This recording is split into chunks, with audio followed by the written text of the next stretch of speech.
Screen पर दिखाई दे रही महिला ने वो घिनौने काम किए हैं जो सिर्फ आपने मूवीज में देखे होंगे या कहानियों में सुने होंगे।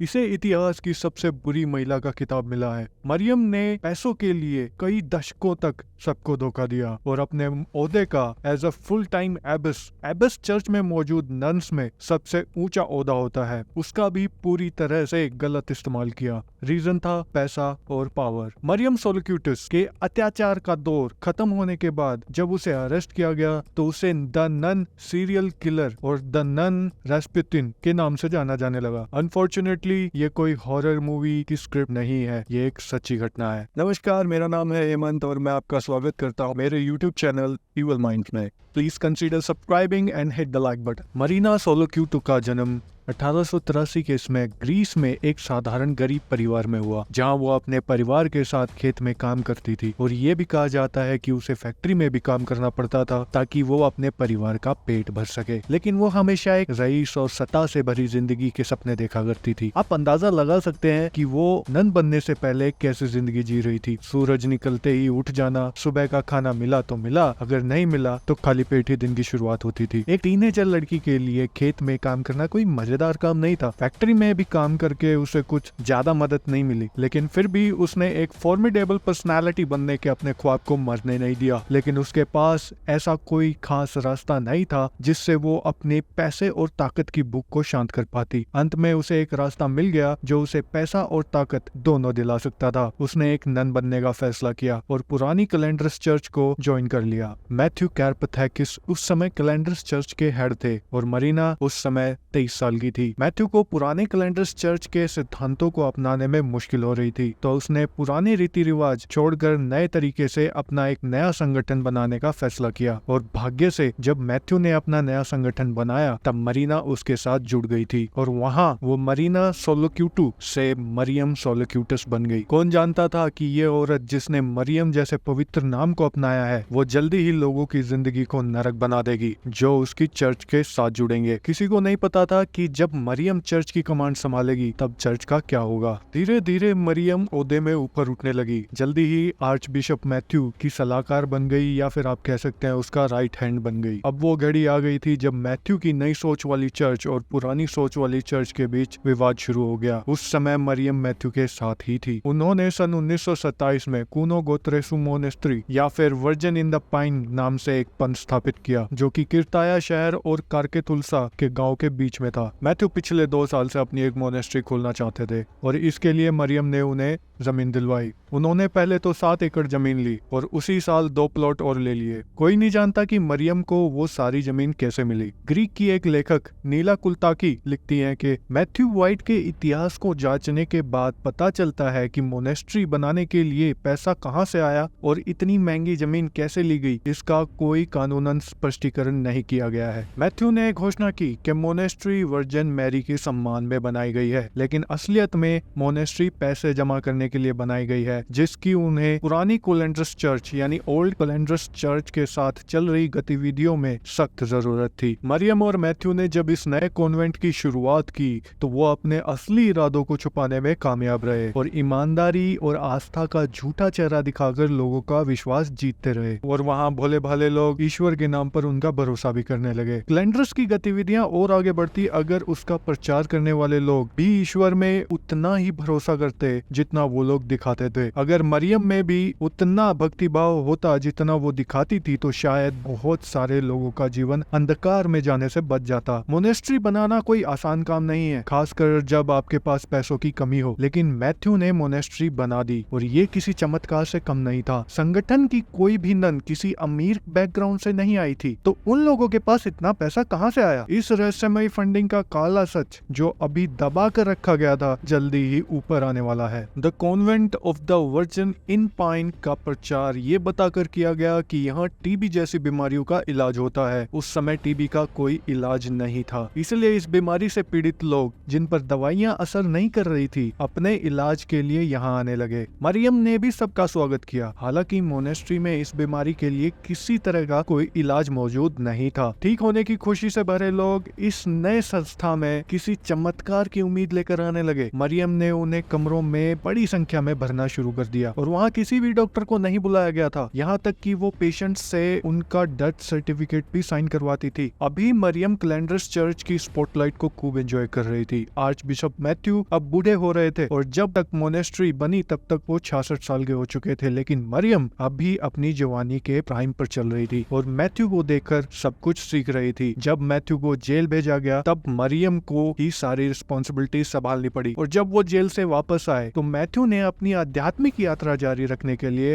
एज ए हायरूल मंक उन्होंने 40 दिन का उपवास रखा और खुद को सबसे अलग रखा ताकि ईश्वर के पास जा सके। जब मैथ्यू ने अपनी कमर पर भारी चेन्स बांधकर अपनी आध्यात्मिक यात्रा कर रहे थे तब उनकी शिष्या ने लोगों को चेन में बांधने का फैसला किया। मैथ्यू को नहीं पता था कि प्यारी सी दिखने वाली मरियम उसकी चर्च की तानाशाह बन जाएगी। जब मैथ्यू अपनी आखिरी सांसें ले रहे थे तब फ्लोरिडा के आर्च बिशप क्रिस ओस्टमोस उनसे मिलने आए। आर्च बिशप ने कैलेंडर्स चर्च के विभाजन को खत्म करने की कोशिश की थी। इससे पहले कि मैथ्यू कुछ कह पाते मरियम सारी नन्स के साथ कमरे में घुस आई और आर्च बिशप क्रिस को वहां से चले जाने के लिए कहा और ऐसे मरियम ने दोनों कैलेंडर्स चर्च के बीच होने वाले समझौते की सारी उम्मीदों को भी खत्म कर दिया। अब धीरे धीरे मैथ्यू की हालत बिगड़ने लगी। साल 1939 मरियम अब पूरी तरह से मोनेस्ट्री की इंचार्ज बन गई थी और मैथ्यू खाली एक परछाई बनकर रह गए थे। सभी जरूरी फैसलों के लिए मैथ्यू को मरियम के ऊपर निर्भर रहना पड़ता था और जल्दी सब कुछ मरियम के सुपरविजन में छोड़ दिया। 11 साल के इंतजार के बाद मरियम को मदर कीर्तिया की उपाधि मिली। उसके जीवन भर का जो सपना था ताकत और पैसा पाने का वो अब पूरा हो गया था। अब वो थेप्ट कुंगो तेरेसा की एबेस बन चुकी थी। उसने ग्रीक स्टाइल की ड्रेस पहनने का फैसला किया जिससे उच्च दर्जे की नन्स पहनती हैं। अब उसने जितना हो सके उतना धन इकट्ठा करने का फैसला किया। उसे फर्क नहीं पड़ता था तरीका कोई भी हो, उसे बस धन इकट्ठा करना था। ये एग्जैक्टली नहीं बताया जा सकता कि उसने अपना खूनी खेल कब शुरू किया, पर माना जाता है कि उसने एबेस बनते ही अपना तानाशाह राज शुरू कर दिया था। मरियम अब अपनी मोनेस्ट्री के लिए जितना हो सके उतना धन इकट्ठा करना चाहती थी, फर्क नहीं पड़ता था कैसे। ऐसे डोनेट करना एक बहुत आम बात है, लेकिन अगर ये डोनेशन डरा धमका कर करवाई जाए तो ठीक यही मरियम ने किया। उसके गुनाह अब खाली चीजों की तस्करी करने तक ही सीमित नहीं रह गए थे। उसने ना जाने कितने लोगों की जिंदगी बर्बाद की, खासकर टीबी के इलाज के नाम पर। ज्यादातर पेशेंट्स को अकेले कमरों में बंद कर दिया जाता था जहां वो दर्द के मारे कराते रहते। मरियम ने कई पेशेंट्स को इस तरीके से अकेले मरने के लिए छोड़ दिया। उसने लड़कियों के दहेज के नाम पर भी कई मिलियन डॉलर की प्रॉपर्टी इकट्ठा की। वो एक अमीर परिवार को मोक्ष के नाम पर फंसाने की कोशिश करती और अगर वो नहीं मानते तो उन्हें बेसमेंट में बंद करके उन्हें तब तक मारती जब तक वो मरियम की बातें मान नहीं लेते और बाद में उन्हें बंद करके भूख से मरने के लिए छोड़ देती। कोई नहीं जानता कि कितने लोग मरियम की पैसों की भूख की बलि चढ़े। ग्रीक पुलिस ने भी खाली 27 खून की पुष्टि की। मिस्टर एंड मिसेस बेका भी कैलेंडर्स चर्च के साथ जुड़े थे। ये लोग आर्च बिशप मैथ्यू की बातों से और उनकी मोनेस्ट्री से बहुत प्रभावित थे। मिसेस बेका मरियम के दिखाए रास्ते पर मोक्ष का सफर तय करना चाहती थी, हालांकि उन्हें नहीं पता था कि मरियम लोगों को मोक्ष नहीं मौत देती थी। उसने अपनी सारी प्रॉपर्टी चर्च को देने का वादा कर दिया था, लेकिन जब मिसेस बेका को पता चला कि मरियम पैसों के लिए किस हद तक जा सकती है, उन्होंने अपने 2 बच्चों के साथ वहां से भागने का फैसला किया। इधर मरियम इस सुनहरे मौके को हाथ से नहीं जाने देना चाहती थी, इसलिए उसने मिसेस बेका को तहखाने की जेल में बंद कर दिया। मिसेस बेका को जबरदस्ती उस जेल में रखा गया जहां टीबी के मरीज मर रहे थे। वो रोई, मिन्नतें की और मदद मांगी, लेकिन किसी ने उसकी नहीं सुनी। क्योंकि मोनेस्ट्री पहाड़ पर थी, वो मरियम के खौफनाक इरादों के लिए एकदम सही जगह साबित हो रही थी। मरियम मिसेस बेका को थोड़ा सा ही खाना देती और जब मरियम ने मिसेस बेका को रिहा करने का फैसला किया तब तक मिसेस बेका हड्डियों का ढांचा बन चुकी थी। मिसेस बेका कोमा में चली गई थी और मरियम ने उसके इलाज की बजाय उसे जेल में सड़कर मरने के लिए छोड़ दिया। मरियम ने मिस्टर बेकर को भी अकेले बंद कर दिया था जब तक वो बीमार होकर एक दर्दनाक मौत नहीं मर गए। जरा सोचिए कि आप किसी धार्मिक स्थल पर एक आध्यात्मिक ज्ञान प्राप्त करने के लिए जाते हैं, लेकिन वापस आते हैं एक खाली बैंक अकाउंट के साथ। 1900 के शुरुआती दशक में टीबी का होना मतलब आपकी मौत का फरमान जारी होना। इलाज न होने के कारण डॉक्टर्स खाली दर्द कम करने की दवाई देते थे। मिस मिकलाकुस को भी अपनी मौत का फरमान मिल गया था जब उसे बताया गया कि आपको टीबी है। जब उसे पता चला कि एक मोनेस्ट्री उसकी बीमारी का इलाज कर रही है तो उसकी खुशी का ठिकाना नहीं रहा। और जब वो मोनेस्ट्री पहुंची तो वो किसी तरह के आध्यात्मिक इलाज के बारे में सोच रही थी। उसके होश उड़ गए जब उसे एक नन बेसमेंट में बनी एक जेल में ले गई और वहाँ उसे बंद कर दिया गया। उसे किसी तरह की कोई दवाई नहीं दी गई, यहाँ तक कि उसे ठीक से भरपेट खाना भी नहीं दिया जाता था। जल्दी ही मिस मैकालाकस कमजोर पड़ने लगी और वो भी उसी अंजाम पर पहुंची जहां और भी बहुत सारे लोगों को मरियम ने पहुंचाया था। वो एक दर्दनाक मौत मरी जहां उसके परिवार का कोई भी सदस्य उसके आखिरी समय में उसके साथ नहीं था। मरियम की मोनेस्ट्री चलाने के तरीके से सभी लोग खुश नहीं थे। सिस्टर थियोडोटे ने एबेस के इस तरीके के खिलाफ आवाज उठाई और मरियम ने उसे बिल्कुल भी हल्के में नहीं लिया। मरियम ने सिस्टर थियोडोटे पर दुराचार करने का आरोप लगाया और सजा के तौर पर नन्स को उसे पीटने का आदेश दिया। बाकी की नन्स के पास आदेश का पालन करने के अलावा और कोई चारा नहीं था। उन्होंने सिस्टर थियोडोटे को तब तक पीटा जब तक वो इंटरनल हेमरेज से मर नहीं गई। सिस्टर मारिया ने भी मरियम के खिलाफ आवाज उठाई और उसे भी पीट पीट कर मार डाला गया। जब उसे हॉस्पिटल पहुंचाया गया तब उसे पहचानना भी मुश्किल था। डॉक्टर्स ने उसे बचाने की पूरी कोशिश की लेकिन कोई भी दवाई उसे मरियम की क्रूरता से नहीं बचा पाई। जब इन्वेस्टिगेशन शुरू हुई तो क्लैंडर्स चर्च ने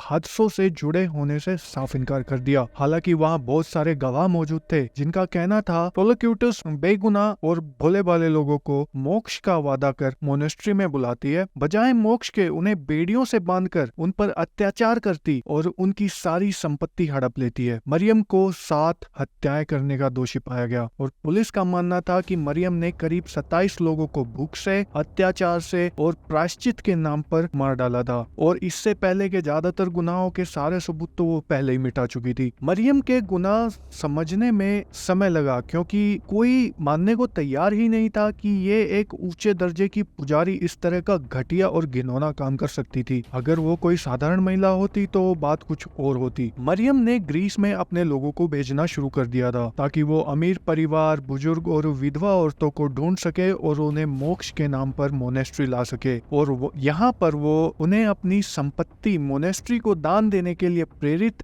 या फिर मजबूर करती थी। एक दिन पुलिस को किसी अज्ञात व्यक्ति से सूचना मिली कि एक बूढ़ी औरत ने अपनी सारी संपत्ति मरियम को दान दे दी है। उस औरत की बेटी ने कहा कि उसकी माँ बिना किसी दबाव में आए अपनी सारी संपत्ति कभी दान नहीं करेगी, लेकिन ये दावा काफी नहीं था मरियम को अरेस्ट करने के लिए। पुलिस ने छानबीन शुरू की और मरियम के खुफिया सोर्स ऑफ इनकम को ढूंढना शुरू कर दिया। पुलिस ने पाया कि मरियम ऑलिव ऑयल और मसालों को गैर कानूनी ढंग से निर्यात करती है। ये भी काफी नहीं था मरियम जैसी एक हाई प्रोफाइल एबिस को अरेस्ट करने के लिए। कुछ समय बाद इगुना मार्गेटा नाम की एक महिला सामने आई और कहा कि मोनेस्ट्री की एबिस ने उसे बंदी बनाकर मोनेस्ट्री के बेसमेंट में रखा था जहां उसे मारा पीटा जाता था ताकि वो अपनी 118 मिलियन की प्रॉपर्टी मरियम को दान दे दे। सन 1949 में क्रिस्टोस स्प्राइडस नाम का व्यक्ति अपनी बेटी को ढूंढते हुए ग्रीक पुलिस के पास पहुंचा। शिमेला स्प्राइडस जो कि उसी साल से लापता थी। FBI ने शिमेला को मोनेस्ट्री में ढूंढ निकाला। 18 साल की शिमेला के पिता क्रिस्टो ने बताया कि उसे मरियम नाम की एक नन ने अपनी सारी जायदाद मोनेस्ट्री के नाम करने के लिए राजी कर लिया था, जिसकी कीमत उस समय करीब $10,000 थी और वो उस प्रॉपर्टी को लेने अमेरिका भी आई थी। वहाँ की प्रेस ने बाद में ये बात जारी की कि क्रिस्टो को अपनी बेटी वापस मिल गई। पुलिस ने मरियम सोलिक्यूटस पर लगे इल्जामों पर कार्यवाही जारी रखी। उन्होंने पाया कि मोनेस्ट्री एसेटिसिज्म को फॉलो करती है, जिसके चलते किसी भी डॉक्टर को टीबी के पेशेंट से मिलने नहीं दिया जाता। करीब 150 लोग इलाज के अभाव से मारे गए और जैसे जैसे पुलिस अपनी कार्यवाही में आगे बढ़ी, उनको पीड़ितों ने बताया कि कैसे एबिस उन्हें छोटी छोटी बातों पर पीटना शुरू कर देती थी। उसे लोगों को काल कोठरी में बंद करने की आदत थी और वहाँ से जो लोग बचे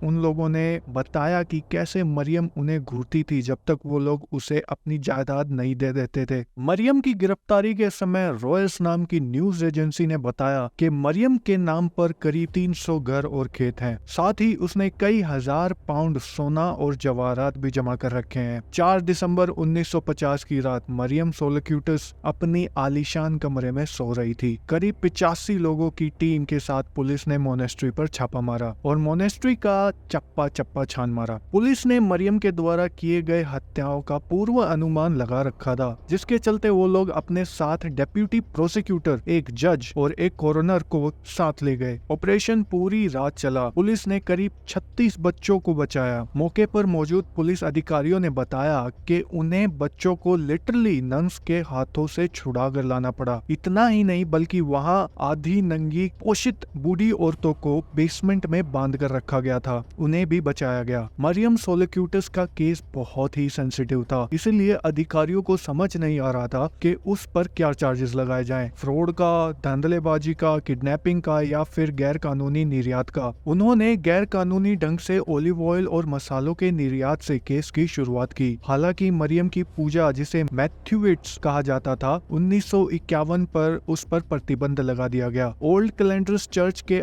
आपसी मतभेद खत्म नहीं हुए थे, जिसकी वजह से उसे खत्म कर दिया गया था, जिसकी वजह से अब मरियम धर्म को अपने द्वारा किए गए गुनाहों की ढाल नहीं बना सकती थी, क्योंकि अब सरकारी वकील पर किसी तरह का कोई दबाव नहीं था। उसने सबके सामने मरियम सोलिक्यूटस द्वारा किए गए गुनाहों के पन्ने पलटना शुरू कर दिया, वो भी एक एक डिटेल के साथ। उसने नन के पिछले 10 सालों में किए गए सभी हत्याकांड, फ्रॉड, ब्लैकमेल और यातनाओं का पूरा लेखा जोखा सबके सामने रखा। मरियम ने मुकदमे के दौरान खुद को एक धार्मिक नन के रूप में प्रस्तुत किया। उसने एक ऑर्थोडॉक्स पहना था जिसमें मैथ्यू को सेंट मैथ्यू दिखाया गया था। मरियम ने अपने खिलाफ सभी आरोपों को शैतानी सोच कहकर ठुकरा दिया। मरियम ये मान चुकी थी कि जो कुछ उसने किया है वो धर्म के नाम पर सही था। मरियम कोर्ट में एक हार्टलेस मॉन्स्टर की तरह खड़ी थी, जिसका केवल एक ही मकसद था, अपनी पैसे की भूख को शांत करना। जब भी उसके खिलाफ कोई इल्जाम बोला जाता, वो क्रॉस बनाती और सेंट मैथ्यू से प्रार्थना करती। मरियम जानती थी कि अब उसके पास बचने का कोई रास्ता नहीं था। उसके वकील ने बचाव में कहा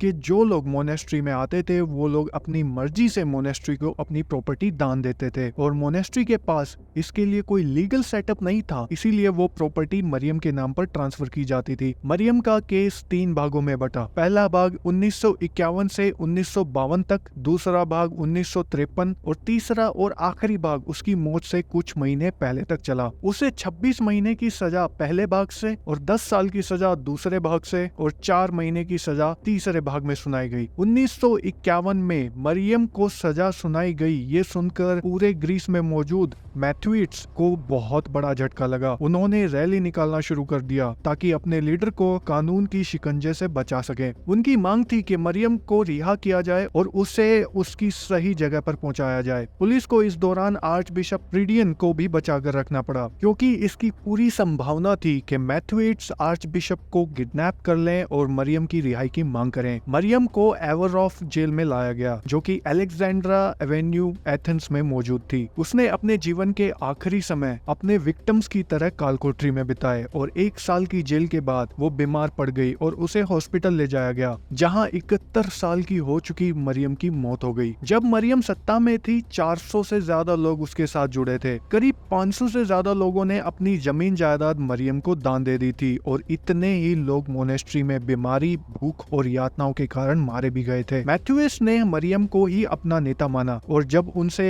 हत्याओं के बारे में पूछा गया तो उन्होंने कहा कि वो लोग पहले से ही बूढ़े हो चुके थे और आगे जो हुआ वो सब तो बस परमात्मा की मर्जी थी। दोस्तों, ये था केस मरियम सोलिक्यूटस का। Thank you for tuning in to evil minds. आपसे फिर मुलाकात होगी एक नए वीडियो में।